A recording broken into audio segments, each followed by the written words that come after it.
Hello అండి, అందరికీ నమస్తే. Welcome back to our channel. Sunitha talks. ఎలా ఉన్నారు? బాగున్నారు? నేను చాలా బాగున్నాను. మీ అందరూ ఎలా ఉన్నారు? ఏం చేస్తున్నారు? కామెంట్ చేయండి మర్చిపోకుండా. అండ్ మీకోసం ఈ వీడియో అనమాట. ఎందుకంటే ఇలాంటి వీడియోస్ కోసం most of the girls wait చేస్తున్నారు కాబట్టి. అండ్ మిమ్మల్ని ఎవరైనా అక్కర్లేదని వెళ్ళిపోతేనో, మోసం చేసి వెళ్ళిపోతేనో మీరందరూ వెయిట్ చేస్తున్నారా? ఈ రోజు నేను అదే చెప్పాలి అనుకుంటున్నాను. సో వాళ్ళ మనసు మారి మీ వాల్యూ తెలుసుకొని మీ దగ్గరికి రావాలి అంటే మీరు ఏం చేయాలో చెప్తాను ఈరోజు వీడియోలో. కాకపోతే స్మాల్ రిక్వెస్ట్ ఏంటి అంటే కొత్తగా వచ్చేసే వాళ్ళు సబ్స్క్రైబ్ చేసేసుకోండి. ఫస్ట్ అయితే నేను ఒక మాట చెప్పాలి అనుకుంటున్నాను. అండ్ ఫస్ట్ మీరు ఎవరిని ఇష్టపడినా రిలేషన్షిప్లోకి వెళ్ళాలి అనుకున్నా కూడాను సో వెంటనే ఫాస్ట్గా అది ఆ ప్రాసెస్ జరిగిపోవాలి అని మాత్రం ఎక్స్పెక్టేషన్స్ పెట్టుకోమాకండి. అలాగే ఇంకొకటి ఏంటి అంటే రిలేషన్షిప్లోకి వెళ్ళే ముందే ఒకటి క్లారిటీ తీసుకోండి. మాకు ఏం ప్రాబ్లం వచ్చినా, ఎన్ని గొడవలు జరిగినా సరే, ఏమైనా సరే వదిలిపెట్టే ప్రసక్తే లేదు. సో అని ఒక థాట్తోనే వెళ్ళిపోండి. లేదు మేము చిన్న వాటికి అలుగుతాము, చిన్న వాటికి గొడవలు పెట్టుకుంటాం, చిన్న వాటికి విడిపోతాము అనే థాట్ ఉంటే మాత్రం రిలేషన్షిప్లోకి వెళ్ళమాకండి. ఇది ఎందుకు చెప్తున్నాను అనేది మీరు వీడియో ఎండ్ వరకు చూడండి, అర్థమవుతుంది అనమాట. సో ఫస్ట్ నేను ఒకటి అడగాలి అనుకుంటున్నాను. సో మిమ్మల్ని వద్దని తిట్టి అవాయిడ్ చేసి అక్కర్లేదని పోయిన వాళ్ళ వెంట నువ్వు ఎందుకు పడుతున్నావు? అది ఫస్ట్ మిమ్మల్ని మీరు ప్రశ్నించుకోండి. ఎందుకు పడుతున్నావు? వద్దంటున్నారు, చీ కొడుతున్నారు, అసహించుకుంటున్నారు, అయినా వాళ్ళ వెంట మీరు ఎందుకు పడుతున్నారు? మిమ్మల్ని మీరే క్వశ్చన్ చేసుకోండి.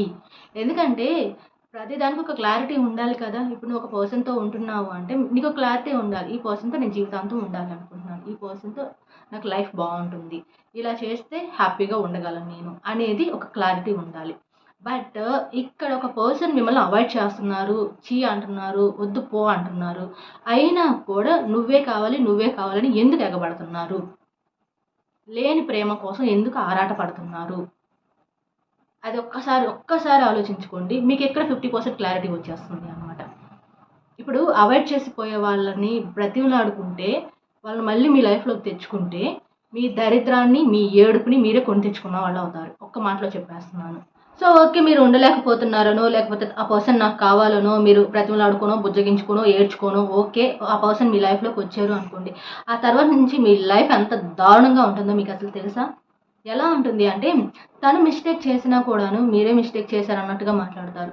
ఒక చిన్న తప్పు దొరికినా కూడాను ఎలా మాట్లాడతారంటే, ఇందుకే నేను వదిలేయాలి అనుకున్నాను, ఇందుకే నేను వద్దు అని చెప్పాను, ఇందుకే నువ్వు అక్కర్లేదు అనుకున్నాను ఆ రోజు, ఇలా మాట్లాడతారు. అంటే నిన్ను వద్దనుకోవాలనో, లేదా వదిలించుకోవాలనో, బెదిరించాలనో, ఏదేమైనా ఓవరాల్గా మిమ్మల్ని చాలా చీప్గా చూస్తారు. వాల్యూ కూడా చాలా తగ్గించేస్తారు మీకు. అవసరమా మీకు? ఆలోచించండి. అవసరమా? ఎలా అంటే మీరు మీలా ఉండలేరు ఇంకా పర్సన్తో. వన్స్ ఆ పర్సన్ వదిలేసుకొని పోయినప్పుడు మళ్ళీ ఆ పర్సన్ మీ దగ్గరికి వచ్చినా కూడాను మునుపటిలాగా ఉండలేరు వాళ్ళు. మీరు అసలు ఉండలేరు ముందు. ఎందుకంటే ఏ మాట మాట్లాడితే ఏమొస్తుందో, ఏం చిన్న వాటికి ఎలా రియాక్షన్ ఇస్తారో ఏమో, ఇలా ఉంటే నేను నన్ను వదిలేసి వెళ్ళిపోతారేమో మళ్ళీ, ఇవి అంటే భయంగా బతుకుతారే తప్ప ఆ పర్సన్తో మీరు హ్యాపీగా ఉండలేరు. మీరు అనుకుంటారు హ్యాపీగా ఉంటాను అని, అస్సలు ఉండలేరు. ఎందుకంటే ఒక్కసారి వద్దనుకొని వదిలేసుకుని పోయిన వాడు అమ్మాయి అయినా సరే, అబ్బాయి అయినా సరే, వాళ్ళు మళ్ళీ వచ్చినా మళ్ళీ వెళ్ళిపోతారు. అంటే వాళ్ళకి ఇంకా థాట్ వచ్చేస్తుంది అనమాట. ఇంకా ప్రతి చిన్నదానికి వాళ్ళు ఇంకా అలాగే రియాక్ట్ అయిపోతుంటారు. నిన్ను అందుకే అప్పుడు అలా మాట్లాడాను, నిన్ను అందుకే అప్పుడు వద్దనుకున్నాను అంటే ఇంక మీకు ఒక భయం స్టార్ట్ అయిపోతుంది. మీ ఫ్రీడమ్ మీరు కోల్పోతారు. ఇంకా ఆ పర్సన్తో మీరు ఎలా ఉండాలనుకుంటున్నారో అలా ఉండలేరు. అంటే ఇంకా అది ఎలా ఉంటుంది అంటే ఏదో బంధించినట్టు ఉంటుంది ఆ జీవితం మీకు. ఇంకా ఒకసారి ఆలోచించుకోండి. ఇష్టపడే వాళ్ళు ఎలాగో మిమ్మల్ని వదిలేసి వెళ్ళరు. మీ వాల్యూ తెలిసిన వాడు ఎవరైనా సరే మిమ్మల్ని వదులుకోవాలని అనుకోరు. బట్ మీరు అవసరం లేదనో, వాళ్ళకి వేరే ఆప్షన్ దొరికిందనో, మిమ్మల్ని తక్కువ చేస్తేనే కదా వాళ్ళు సంథింగ్ వేరే ఆప్షన్ చూసుకొని వెళ్ళిపోయేది, మిమ్మల్ని వదిలేసుకొని పోయేది. ఏదైనా కావచ్చు రీజను. బట్ అయినా వద్దంటున్నారు, అయినా వెళ్ళిపోతున్నారు అంటే అసలు మీరు ఎందుకు వెయిట్ చేస్తున్నారు ఒక్కసారి ఆలోచించండి. మీరు వెయిట్ చేసో, ఏదేమైనా కాళ్ళు పట్టుకుంటారో, బుజ్జగించుకుంటారో, బ్రతిమలాడుకుంటారో, గడ్డాలు పట్టుకుంటారో, ఏమైనా పట్టుకొని తీసుకొచ్చుకొని మీ దగ్గర కూర్చోబెట్టుకున్నా మైండ్లో నెగిటివ్ మెంటాలిటీ ఉన్నవాళ్ళు ఉండరు. వాళ్ళు మీరేం చేసినా ఉండరు, మళ్ళీ వెళ్ళిపోతూనే ఉంటారు. సో ఐ థింక్ మీ అందరికీ అనిపించవచ్చు, సో ఇంత ప్రేమ చూపించిన పర్సన్ ఒక్కసారిగా టక్కున వదిలేసి ఎలా వెళ్ళిపోతారు, వాళ్ళకేం బాధ రాదా, పెయిన్ రాదా అని అనుకుంటుంటారు.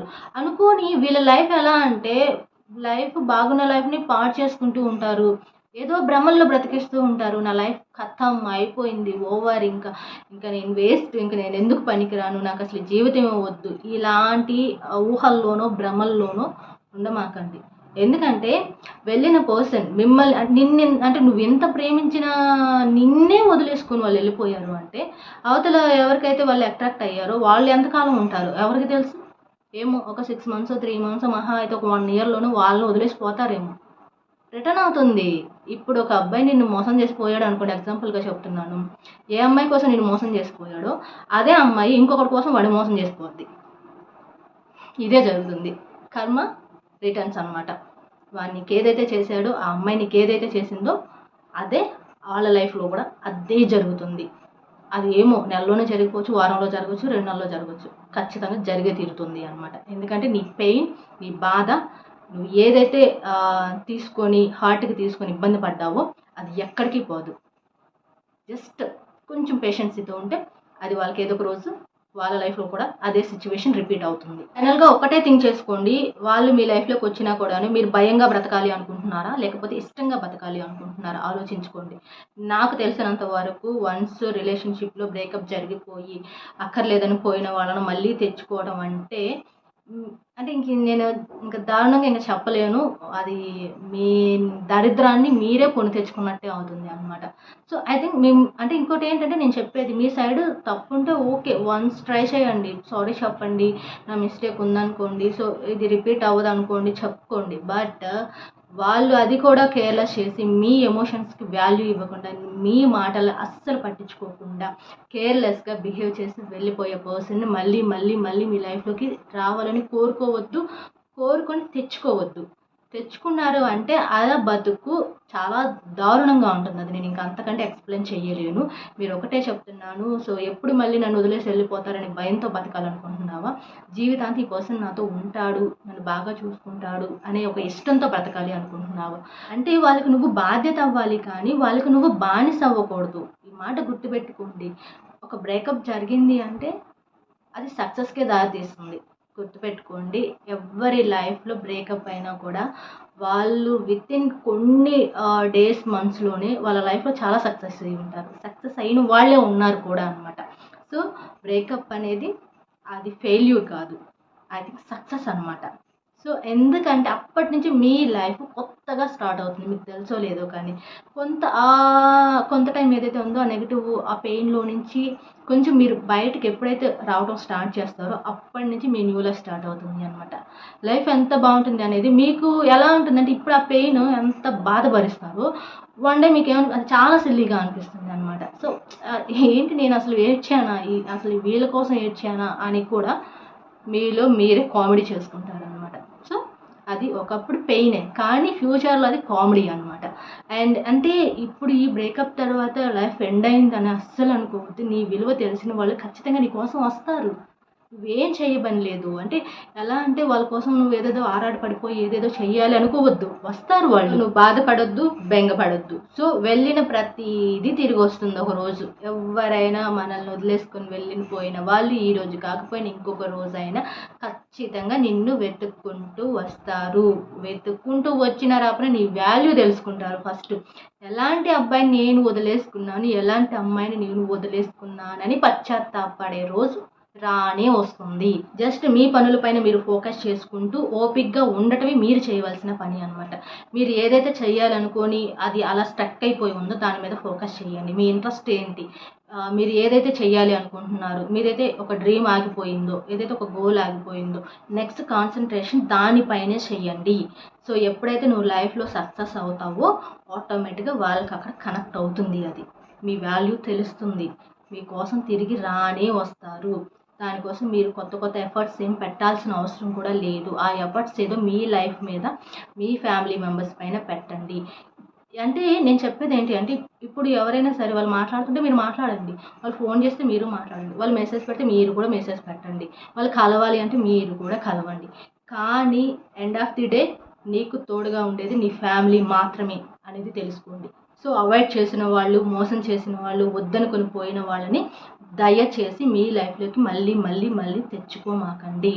నేను చాలాసార్లు చెప్పాను, మీరు ఉండలేక ఛాన్స్ ఇస్తే 1-2 ఛాన్సులు ఇవ్వండి కానీ పదే పదే వాళ్ళకి ఛాన్స్ ఇచ్చి అవకాశాలు ఇచ్చి మీరు చీప్ అవ్వమాకండి. ఆ లైఫ్ మీరు కోరుకున్నట్టయితే డెఫినెట్లీ ఉండదు అలాంటి వాళ్ళతో. సో ప్రేమ హార్ట్ఫుల్గా రావాలి. అంతేకాని అదేదో అద్దెకు తెచ్చినట్టు రాకూడదు. అంటే మీరు బ్రతిమలాడుకుంటూనో, ఏడుస్తూనో రాకూడదు ఆ ప్రేమ అనేది. హార్ట్‌ఫుల్‌గా, జెన్యూన్‌గా అవతల సైడ్ నుంచి రావాలి అనమాట అది. అది గుర్తుపెట్టుకోండి. మిమ్మల్ని కేర్ చేసేవాళ్ళు, ఇష్టపడేవాళ్ళు, మీరే లైఫ్ అని బతికేవాళ్ళు, మీరు ఏం చేసినా వాళ్ళు ఉంటారు. ఎక్కడికి వెళ్ళరు. మీతోనే ఉంటారు. బట్ వద్దని పోయిన వాళ్ళ కోసం మాత్రం మీరు వెయిట్ చేయొద్దు. అస్సలు వెయిట్ చేయొద్దు.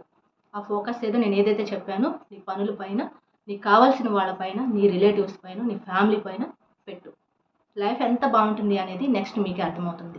And thank you so much. నేను వీడియో ఎండ్ చేస్తున్నాను. ఐ థింక్ ఇలాంటి ఫేస్లు ఎవరైనా ఉన్నట్లయితే మీకు ఖచ్చితంగా మోటివేట్ అవుతుంది ఈ వీడియో అనేది. ఎలా ఉందనేది చెప్పండి. ఫర్దర్గా మంచి మంచి వీడియోస్ నేను చేస్తూనే ఉంటాను మీకు హెల్ప్ అయ్యే విధంగా. And take care. By by. Keep smiling.